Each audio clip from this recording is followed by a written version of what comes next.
وعلى آله وصحبه وأهل بيته أجمعين أما بعد فأعوذ بالله من الشيطان الرجيم بسم الله الرحمن الرحيم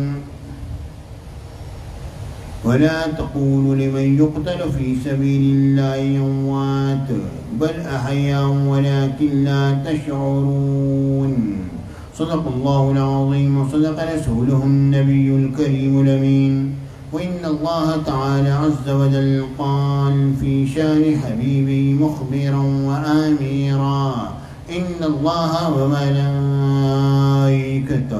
يصلون على النبي يا أيها الذين آمنوا صلوا عليه وسلموا تسليما اللهم صل على سيدنا مولانا محمد المصطفى بديع العطاء وبحر الوفاء بديع الجمال وبحر الشفاء سيدنا أبي الزهراء وآله وبارك وسلم. محترم حضرات، پیارے ساتھیوں، دوستوں، بزرگوں، پیارے پیارے بچوں، عزیز بیٹیوں، بہنوں، ماؤں، السلام علیکم ورحمۃ اللہ وبرکاتہ. اللہ تعالیٰ کا بے شمار کرم، اس کا احسان عظیم، اس رب نے ہمیں توفیق عطا فرمائی کہ آج ہم سب لوگ الحمدللہ اپنے اس بابرکت محفل میں حاضر ہیں. رب کی بارگاہ میں ایک دعا ہے، التجا ہے اور درخواست ہے، یا اللہ تو ہماری اس حاضری کو شرف قبولیت عطا فرما، اور یا اللہ اس محفل کو تا قیامت آباد اور شاد فرما. پیارے ساتھیوں، جس طرح کہ پچھلے جمعۃ المبارک میں آپ نے غور فرمایا کہ شہادت حضرت سید عثمان غنی اور مولا کائنات ان دونوں کے ذکر کو ملا کے پیش کیا تھا، لیکن اس جمعۃ المبارک میں معاملہ کچھ اور ہے کہ 17 ذی الحجہ میں سید عثمان غنی کی شہادت اگر ہو رہی ہے تو یکم محرم الحرام میں حضرت عمر بن خطاب کی شہادت ہو رہی ہے، تو 10 محرم الحرام میں امام حسین علیہ السلام کی شہادت ہو رہی ہے. اگرچہ کہ ان کے مابین کئی سالوں کا فاصلہ ہے، لیکن بہرحال ترتیب اسی طرح سے ہے. تو میں اس بات کو خاص انداز میں رب دیتے ہوئے آگے چلوں گا، وہ یہ کہ اللہ رب العالمین نے ان خلفائے راشدین کو اور اہل بیت اطہار کو خاص مراتب اور خاص منازل پر فائز فرمایا.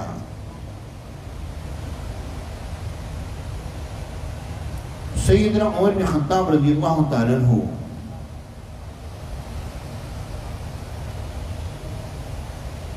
نے حضرت علی سے ایک بات کہی. آپ جانتے ہیں کہ حضرت عثمان غنی بھی میرے آقا حضور علیہ السلام کے داماد ہیں. میرے آقا نے 2 صاحبزادیاں حضرت عثمان غنی کو عطا فرمائیں.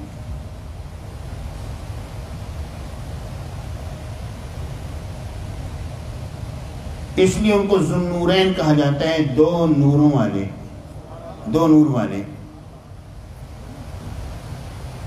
میرے آقا کی ایک صاحبزادی ایک نور اور دوسری صاحبزادی دوسرا نور. تیری نسل پاک میں ہے بچہ بچہ نور کا، تو ہے عین نور، تیرا سب گھرانہ نور کا.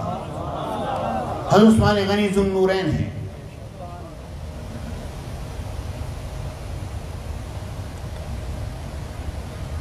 جب میرے آقا حضور علیہ السلام کی پہلی صاحبزادی کا جب وصال ہوا، حضرت عثمان غنی میدان بدر میں نہ جا سکے تھے. وہاں پہ جس میرے آقا تشریف لائے، دیکھا وصال ہو چکا، تو حضرت عثمان غنی کو بڑا اداس پایا.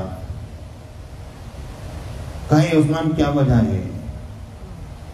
یا رسول اللہ، وجہ تو یہ ہے کہ آپ کی دامادی کے رشتے میں تھا اور حضور وہ رشتہ اس وقت میرے ساتھ قائم نہیں ہے. میرے آقا نے فرمایا اس کے علاوہ کوئی اور وجہ تو نہیں؟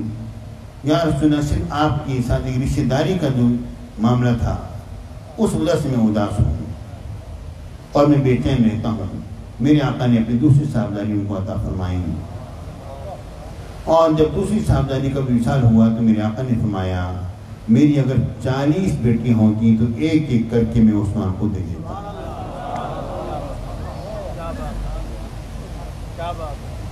آپ دیکھیں، غور فرمائیے، میرے آقا نے اپنے سب سے پیاری لخت جگر حضرت سیدہ کائنات مخدوم کائنات حضرت فاطمہ الزہرا رضی اللہ تعالی عنہ جو ہیں حضرت علی کو عطا فرمائی۔ ایک حضرت عمر بن خطاب رضی اللہ تعالی درمیان میں ہے، شہادت کے اعتبار سے میں یا ذکر کے اعتبار سے بات کر رہا ہوں۔ حضرت عمر بن خطاب رضی اللہ تعالی عنہ نے حضرت علی سے کہا آپ کی صاحبزادی جو سید کائنات مخدوم کائنات فاطمہ الزہرا رضی اللہ تعالی عنہ کے بطن مبارک سے ہوئی حضرت ام کلثوم، میں ان سے نکاح کرنا چاہتا ہوں۔ حضرت علی نے جواباً فرمایا ان کی عمر بہت چھوٹی ہے۔ حضرت عمر بن خطاب رضی اللہ تعالی عنہ نے کہا کہ حضور میں بھی کسی خواہش کی بنا پر نہیں بلکہ مجھے میرے نبی مکرم صاحب اللہ صلی اللہ علیہ وسلم کو فرمانے علی یاد آتا ہے جو میرے آقا نے فرمایا کل حسب و نسب ینقطع کل حسب و نسب ینقطع الا حسبی و نسبی و سحری، ہر حسب نسب منقطع ہو جائے گا، قیامت دن سے میرا حسب نسب اور میرا دامادی کا رشتہ باقی رہے گا۔ میں صرف اس رشتے کی بقا کی خاطر کہ حضور علیہ السلام سے قیامت کے روز میرا ایک رشتہ قائم ہو۔ پیارے ساتھیوں، یہ کتنی بڑی فضیلت کی بات ہے، کتنی بڑی فضیلت کی بات ہے۔ استقامت علی الدین عطا فرمائے۔ ایک ہے فضیلت مطلقہ، یعنی من جملہ طور پر فضیلت۔ کوئی شخص اگر یہ سوال کرتا ہے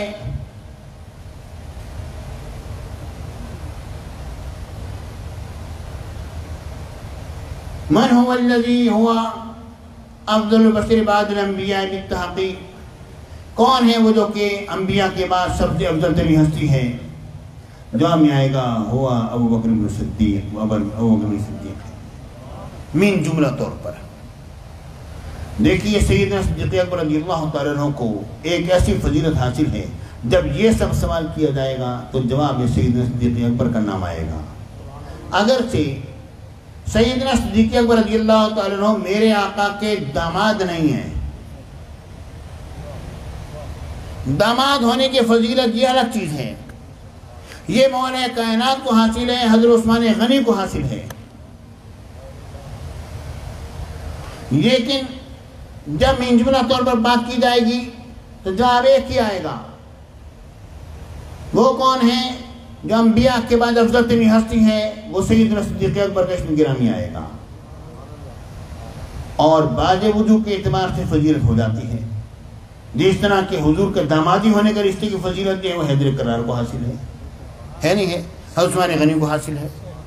بعض وجوہات کی بنا پر فضیلت ہو سکتی ہے، لیکن فضیلت مطلقہ جو ہے وہ عامہ جب بولی جائے گی تو اس کا اطلاق جو ہے وہ سیدنا صدیق اکبر پر ہوگا۔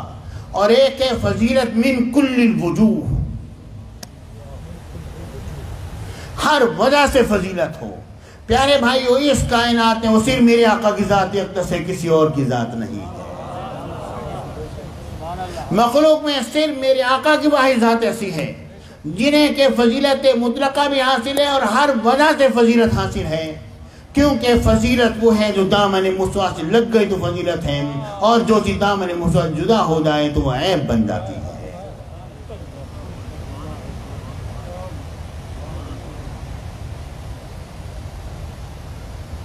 پیارے ساتھیوں،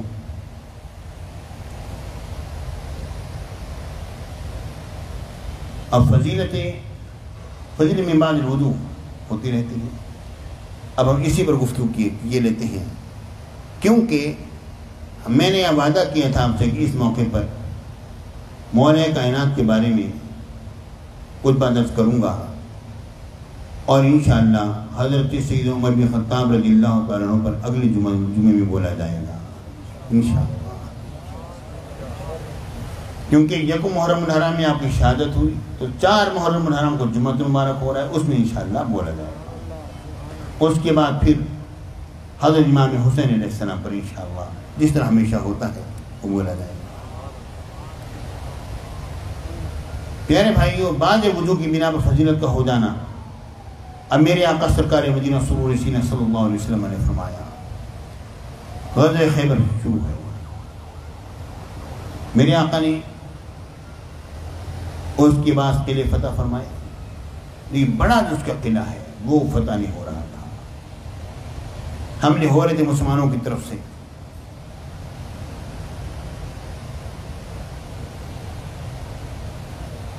میرے آقا سرکار مدینہ سرور سینہ صلی اللہ علیہ وسلم نے فرمایا لا تعنى الراية اليوم إلى رجل يحب الله ورسوله۔ غنم کے لوگ بھی آتے ہیں، میرے آقا نے فرمایا کہ میں کل یہ جھنڈا اس کے ہاتھ میں دوں گا،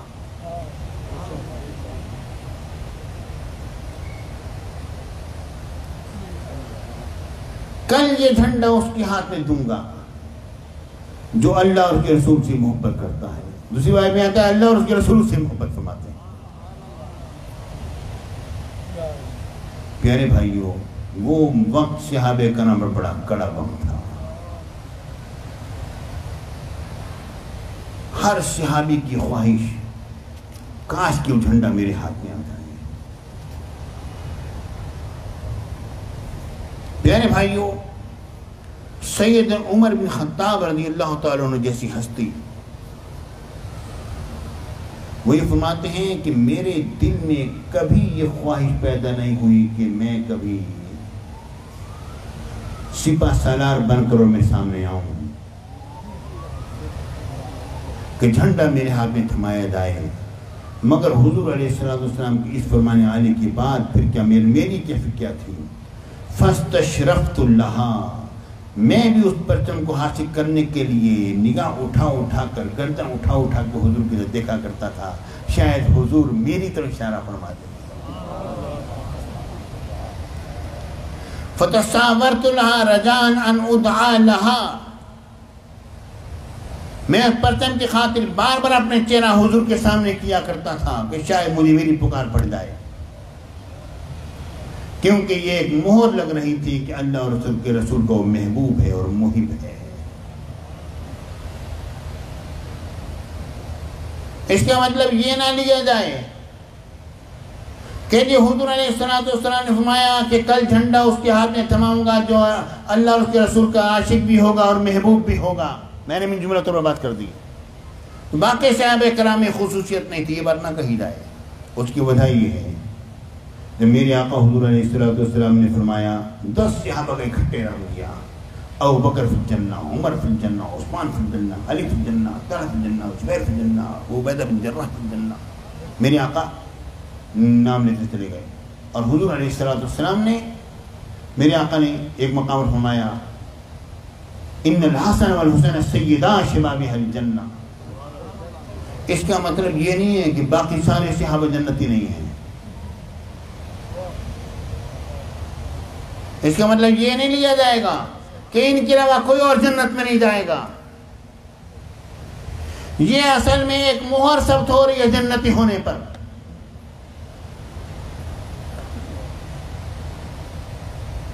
جب مولا کائنات حیدر کرار کرم اللہ تعالی وجہ الکریم نے فرمایا سیدنا عمر بن خطاب رضی اللہ تعالی عنہ سے کے بارے میں فرمایا ان عمر سراج اہل الجنہ، عمر بن خطاب جو ہیں اہل جنت کے چراغ ہیں۔ حضرت عمر بن خطاب رضی اللہ تعالی عنہ علی کے پاس آئے، یا علی ابن ابی طالب هل سمعت رسول اللہ صلی اللہ علیہ وسلم، کیا آپ نے حضور سے بات کی؟ قال نعم سمعت رسول اللہ صلی اللہ علیہ وسلم قال رسول اللہ صلی اللہ علیہ وسلم ان عمر سراج اہل الجنہ، میں نے حضور سے یہ بات سنی ہے۔ تو حضرت عمر بن خطاب نے کہا اے علی یہ لکھ کر میرے سپرد کر دیں۔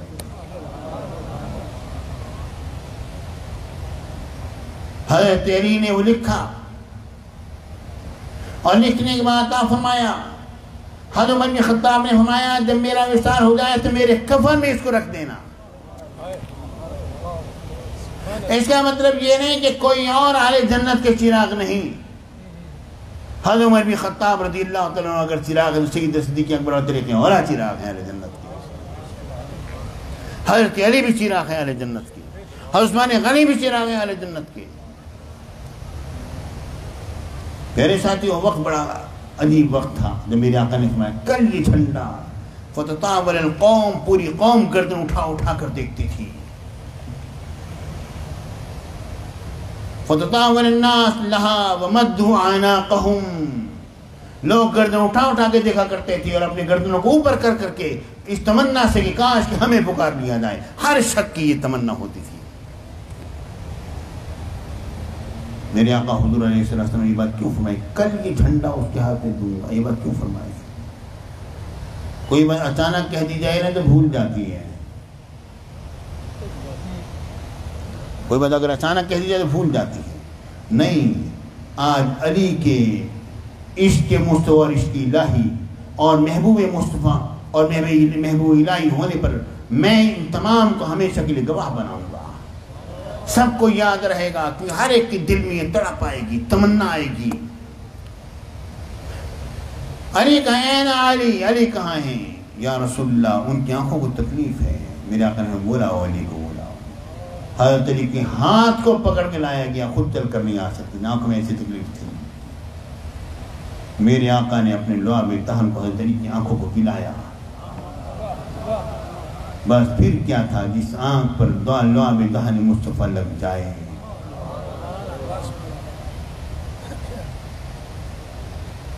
جب یہ ہو گیا